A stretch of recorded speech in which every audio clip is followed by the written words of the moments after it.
காசிக்குண்டா என்ன? காசிக்குண்டா என்ன?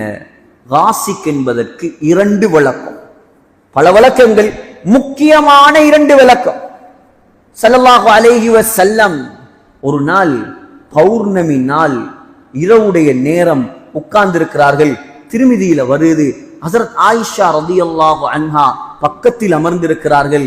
ஸல்லல்லாஹு அலைஹி வஸல்லம் நிலவை பார்த்துவிட்டு சொன்னார்கள், யா ஆயிஷா, ஏ ஆயிஷாவே, இஸ்தஈதி பில்லாஹி மின் ஷர்ரி ஹாதா, இந்த நிலவுடைய தீங்கை விட்டும் இந்த சந்திரனுடைய தீங்கை விட்டும் நீ அல்லாஹ்விடம் பாதுகாப்பு தேடுவாயாக.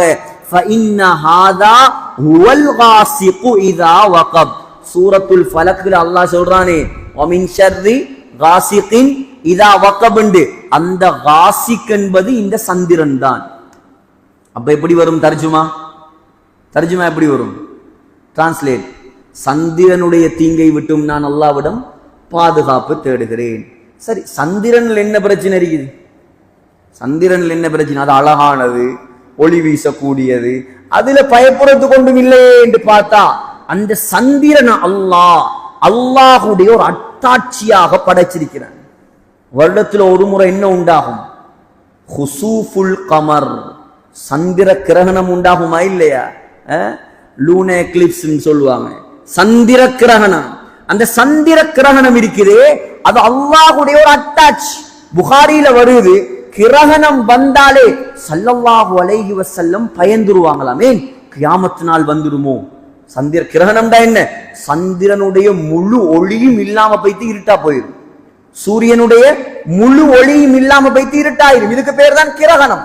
இந்த கிரகணம் வந்தாலே ஸல்லல்லாஹு அலைஹி வஸல்லம் பயந்துருவாங்களாம். பயந்து உடனே பள்ளிவாசலுக்கு வந்து கிரகண தொழுவாங்க. நீண்ட ரக்காத்துகளாக தொழுவாங்க. எந்த அளவுக்கு சொன்னா, ஒரு ரக்காத்துல சூரத்துல் பக்கரா ஓதுற அளவுக்கு நீளமா தொழுவாங்க. அதனாலதான் என்ன சொல்றது, சந்திரனை விட்டு பாதுகாப்பு தேடினாங்க. இது முதலாவது விளக்கம். 2வது விளக்கம், காசிக் என்று சொன்னால் இரவு. அப்ப எப்படி வரும் கருத்து?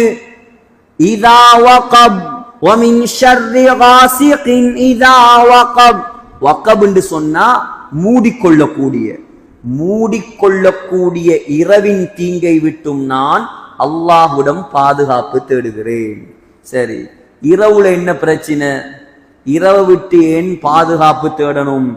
இரவுதான் ரொம்ப பயங்கரமான ஒரு விஷயம். பகல்ல நடக்காத பாவங்கள் இரவுல தான் நடக்கும்.